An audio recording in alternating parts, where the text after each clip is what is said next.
नमस्कार. तर आज मी तुम्हाला दाखवणार आहे सोलकढी. सोलकढी म्हणजे आमसूलची कढी. तर चला मग आपण रेसिपी आणि इन्ग्रेडियंट दोन्ही बघून घेऊयात. सोलकढी बनवण्याकरता आपल्याला लागणार आहे 10 ते 12 आमसूल, मीठ, साखर, मिरच्या, कोथिंबीर आणि 2 पाकळ्या लसणाच्या आणि 1 वाटी ओला खोबरा किंवा कसलेला म्हणजे हे किसून घेतलेले, किसून किंवा खाऊन कसे घेतलं तरी चालणार आहे. माझ्याकडे लसणाची पेस्ट असते आणि मिरचीची पेस्ट असते, तर मी पेस्ट घेणार आहे. आपल्याला आधी हे ओले आमसूल भिजवून गरम पाण्यामध्ये 2 ते 3 तास भिजवून त्याचं असं चांगलं पाणी काढून घ्यायचं आहे. चोळून मी काढलं आहे, पाणी चोळून काढलं आणि ते गाळून पण घेतलेलं आहे. आता ओल्या नारळाचं आपल्याला दूध बनवायचंय. ते कसं बनवायचं ते आपण पाहूयात.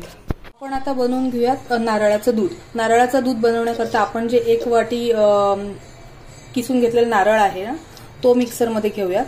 तुम्ही खवलात ना नारळ तर जास्त चांगला पडेल. माझ्याकडे ती खवणी नसल्यामुळे मी किसून घेते.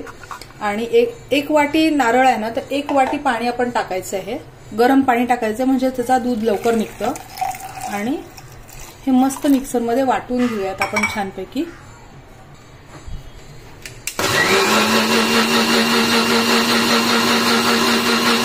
तुम्ही पाहू शकता नारळ छान बारीक झालेला आहे मिक्सरमध्ये. आता आपण आता सुती कपडा घ्यायचा आहे.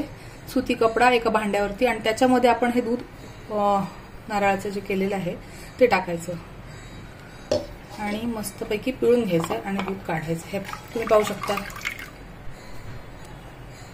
तुम्ही पाहू शकता मस्त नारळाचं दूध निघालेलं आहे. मी असं दाबून घेते व्यवस्थित रुमालाने. आता समजा मी 1 वाटी पाणी घेतलं आणि 1 वाटी नारळ आहे ना, तर ते 1.5 वाटी कमीत कमी त्याचं दूध निघतं नारळाचं.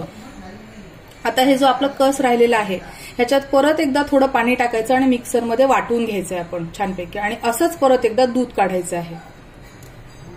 तुम्ही पाहू शकता मस्त नारळाचं दूध असं तयार झालेलं आहे. साधारण मी 1 वाटी नारळ घेतला होता, त्याच्यामध्ये 4-4.5 वाट्या नारळाचं दूध तयार झाले आणि मी थोडंसं पाणी पण ऍड केलंय. आता तुम्ही म्हणाल ह्याचं काय करायचं, ह्याची आपण चटणी करू शकतो किंवा वाटण्याच्या भाजीमध्ये वापरू शकतो. फेकला नाही तरी चालणार आहे नारळाचा कस.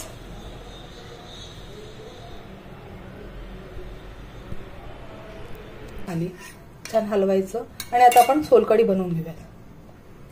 मी एका बाउलमध्ये दूध ओतून घेते. दूध असं आपण काढलं आणि थंड व्हायला फ्रीजमध्ये ठेवलं तरी चालण्यासारखं आहे.